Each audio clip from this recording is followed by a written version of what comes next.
Council में हिंदू सदस्य हो सकते हैं, लेकिन क्या आप हिंदू बोर्ड में किसी मुसलमान को सदस्य बनने देंगे? पॉइंट की बात। अस्सलामु अलैकुम वरहमतुल्लाहि ताला वबरकातुहू। दोस्तों नाजरीन, जैसे कि आप लोग जानते होंगे सलमान ऑफिशियल को, जो कि वो बहुत अच्छा नसीहत देते हैं, बहुत अच्छा काम की बातें बता रहे हैं। तो मैं आज आप लोगों के उन्हीं के वीडियो में रिएक्शन दूंगा, आप लोग देखिए रिएक्शन के तौर पर। और उन्होंने बहुत अच्छी बात कही है और जो भी कह रहे हैं, जो भी सुना रहे हैं, बहुत अच्छी बात सुना रहे हैं। उनके जो वीडियो है उसी पर रिएक्शन दूंगा, तो आप लोग उसके वीडियो को देखें और सपोर्ट करें। अगर अच्छा लगे तो लाइक शेयर कमेंट ज़रूर करें। तो चलिए देखते हैं इसके वीडियो। यहाँ सही सुन रहे हैं आप, वक्फ बिल पर सरकार को तगड़ा झटका लगने वाला है। एक वीडियो हम आपके सामने रखने वाले हैं मेरे अजीज। सिर्फ 4 मिनट की वीडियो, शुरू के 5 से 7 मिनट तक या 10 मिनट हमारे साथ बने रहना, इंशाल्लाह आप सब कुछ समझ जाएंगे। पहला वीडियो देखिए। इस वीडियो को दिखाने के बाद मैं मुफ्ती सलमान अजहरी साहब का एक बयान आपको सुनवाने वाला हूँ जो फ़लस्तीन के लिए है मेरे अजीज। अगर फ़लस्तीन के उन मजलूमों से मोहब्बत करते हैं तो उनका बयान शुरू के 10 मिनट उनका बयान भी सुन कर जाना। आज हम शॉर्ट वीडियो देख के घंटों घंटों गुजार देते हैं और हम 30 से 35 मिनट की वीडियो बना लेते हैं ना, कोई पैगाम आवाम को देने की कोशिश करते हैं, उनके दिलों में बात उतारने की कोशिश करते हैं, तो वो वीडियो लोगों को लंबा लगता है। फिलहाल वक्फ बिल को लेकर के ये हमारे बेहतरीन जानदार शानदार पत्रकार हैं, ईमानदार पत्रकार हैं। इन्होंने क्या बताया है आप पहले इनकी बात सुनिए और बाद में मुफ्ती सलमान अजहरी साहब का भी पैगाम ज़रूर सुन के जाना, जो फ़लस्तीन के मजलूम मुसलमानों के लिए मेरे अजीज़ों आपके लिए इन्होंने पैगाम दिया है। मेरे अजीज़, आज 20 अप्रैल हर चांद की 21 तारीख है। पहला आप वीडियो देखिए, उसके बाद अल्लाह के नबी सल्लल्लाहु अलैहि वसल्लम का फरमान बताएंगे और मुफ्ती सलमान अजहरी साहब का बयान आपको सुनवाएंगे और एक कलाम भी आज ज़रूर पढ़ेंगे इंशाल्लाह। थोड़ी बहुत आवाज़ खुलने लगी है तो 2-3 शेर ज़रूर पढ़ूंगा इंशाल्लाह। पहला आप वक्फ बिल को लेकर के क्या झटका लगा है सरकार को, सर अपनी आंखों से देख लीजिए। शायद ये वीडियो 1-2 दिन पहले की है, लेकिन बात बड़े काम की है, सुनिए। वक्फ काउंसिल में हिंदू सदस्य हो सकते हैं, लेकिन क्या आप हिंदू बोर्ड में किसी मुसलमान को सदस्य बनने देंगे? पॉइंट की बात। सुप्रीम कोर्ट ने सीधा सीधा सवाल पूछ दिया सरकार से। आज सुप्रीम कोर्ट में वक्फ कानून को चुनौती देने वाली याचिकाओं पर सुनवाई हो रही थी, जिसे करीब 72 सांसदों, नागरिकों, व्यक्तियों और संगठनों ने दायर किया है। अच्छा। कोर्ट ने कहा कि जब कानून पास होता है तो एडमिशन के स्तर पर कोर्ट कानून पर रोक नहीं लगाता, लेकिन सुप्रीम कोर्ट ने आज वक्फ कानून की सुनवाई के दौरान सरकार से कानूनी आधार पर जो प्रश्न पूछे, लगा नहीं कि सरकार के पास कोई संतोषजनक जवाब था। जिस तरह से सरकार संसद के भीतर विश्वास के साथ दावा कर रही थी और अपने सही होने का पक्ष रख रही थी, लेकिन सुप्रीम कोर्ट ने आज उन्हीं सवालों को लेकर जो विपक्ष की तरफ से उठाए गए थे सरकार को खूब घेरा। केंद्रीय वक्फ काउंसिल में हिंदू सदस्यों को लेकर chief justice Sanjeev Khanna, justice PV Sanjay Kumar और जस्टिस केवी विश्वनाथन ने सवाल पूछे। चीफ जस्टिस ने यह सवाल कर दिया कि आप बताइए, वक्फ काउंसिल में हिंदुओं को सदस्य बना रहे हैं, क्या आप हिंदू बोर्ड में मुसलमानों को सदस्य बनाने की इजाजत देने के लिए तैयार हैं? पॉइंट की बात। जस्टिस कुमार ने पूछ दिया कि हमें उदाहरण तो दीजिए कि क्या तिरुपति बोर्ड में भी गैर हिंदू हैं? हिंदुओं के दान कानून के मुताबिक कोई भी बाहरी बोर्ड का हिस्सा नहीं हो सकता। जस्टिस विश्वनाथन ने पूछा कि हिंदू एक्ट कहता है कि चैरिटेबल ट्रस्ट की देखरेख हिंदू करेगा। तब सॉलिसिटर जनरल तुषार मेहता कहते हैं कि मैं कोई भी उदाहरण नहीं दे रहा, जबकि कोर्ट ने साफ साफ पूछा कि आप उदाहरण दीजिए कि क्या हिंदू बोर्ड में मुसलमान सदस्य हो सकता है। इसी सवाल को लेकर संसद में कितनी बहस हुई। विपक्ष के सदस्यों ने बार बार पूछा कि कानून का यह कैसा पैमाना है कि मुसलमानों की धार्मिक संपत्ति से संबंधित काउंसिल में 2 हिंदू सदस्य होंगे, लेकिन हिंदुओं के मठ मंदिर के प्रबंधन में कोई दूसरे धर्म का नहीं हो सकता। क्या यह बराबरी का सिद्धांत है?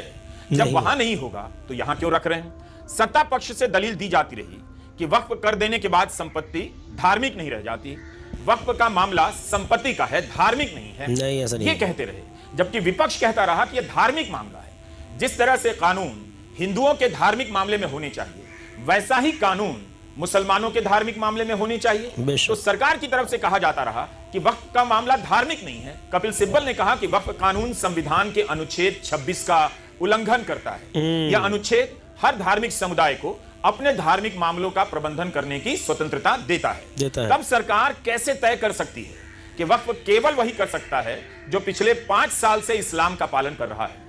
राज्य कैसे तय कर सकता है? राज्य कौन है तय करने वाला कि मैं मुसलमान हूं या नहीं और इसलिए वक्फ बनाने के योग्य हूं या नहीं? अगर मैं जन्म से मुसलमान हूं तो मैं क्यों करूंगा? जो मेरा पर्सनल कानून है वही तो लागू होगा। यह सब दलील कपिल सिब्बल दे रहे थे। एक बड़ा सवाल और था वक्फ बाय यूजर का। कई लोग इस पहलू को ठीक से समझ नहीं पाते। चीफ जस्टिस संजीव खन्ना के सवाल से यह मसला और साफ होता है, सरल तरीके से होता है। चीफ जस्टिस संजीव खन्ना ने पूछा कि वक्फ कानून से वक्फ बाय यूजर क्यों हटाया गया। मान लीजिए अगर कोई मस्जिद 14वीं और 15वीं सदी से है, वक्फ की जमीन पर बनाई गई है, लेकिन उसके पास कोई रिकॉर्ड तो है नहीं। ऐसे में अभी तक क्या होता था, वक्फ बाय यूजर के तहत मान लिया जाता था कि मस्जिद है, 14वीं सदी से है, 15वीं सदी से है, तो वक्फ की जमीन है।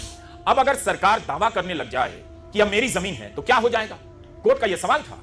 चीफ जस्टिस ऑफ इंडिया ने कहा इससे तो गंभीर स्थिति पैदा हो जाएगी। चीफ जस्टिस संजीव खन्ना ने पूछा कि ऐसी संपत्तियों को आप कैसे रजिस्टर करेंगे, उनके पास क्या दस्तावेज होंगे? वक्फ बाय यूजर मान्य किया गया है, अगर आप इसे खत्म करते हैं तो समस्या होगी।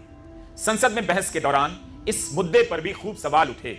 विपक्ष के सदस्यों ने सरकार से आग्रह किया कि जगह जगह पर वक्फ की जमीन को लेकर बवाल हो जाएगा, तरह तरह के दावे होंगे, ऐसा मत कीजिए, अशांति फैल जाएगी। लेकिन सरकार ने संतोषजनक जवाब आज कोर्ट में नहीं दिया। लेकिन सरकार ने कोई भी टिकाऊ जवाब इसका नहीं दिया। मेरे अजीज, दुआ करें कि मुसलमानों के हक में जो हो बेहतरी हो। ये एक ईमानदार पत्रकार है जिनका नाम है रवीश कुमार। देखिए, बहुत सारे ऐसे पत्रकार हैं जो सच्चाई और ईमानदारी के साथ में पत्रकारिता करते हैं, न्यूज़ देते हैं मेरे अजीज़। तो हमारा भी फ़र्ज़ बनता है कि ऐसे इंसानों को हम आपको दिखाएं, उनकी बातों से तमाम हिंदुस्तान के अंदर वीडियो जाना चाहिए। तो जो कुछ कहीं जिनके मनों में, दिलों में नफ़रत घोलने का काम किया जा रहा है, वो ना घुल पाए। क्योंकि जब कोई आदमी ढंग से समझाता है मेरे अजीज़ों, तो दिमाग में बात फिट होती है, बैठती है लोगों के। अल्हम्दुलिल्लाह। जाना मत मेरे अजीज़, बिल्कुल मत जाना। उनका मंगता हूँ जो मंगता नहीं होने देते। उनका मंगता हूँ जो मंगता नहीं होने देते। उनका मंगता हूँ जो मंगता नहीं होने देते। ये हवाले कभी रुसवा नहीं होने देते। ये हवाले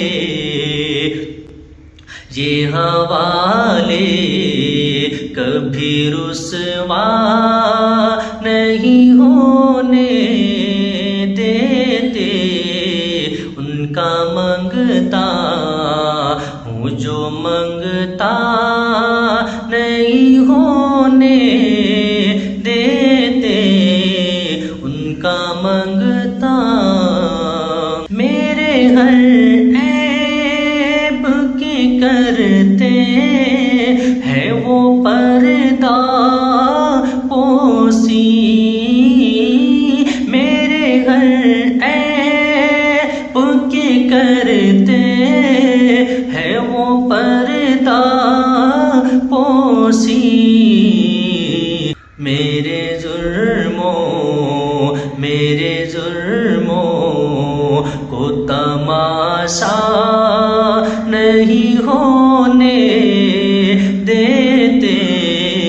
मेरे जुर्मों को तमाशा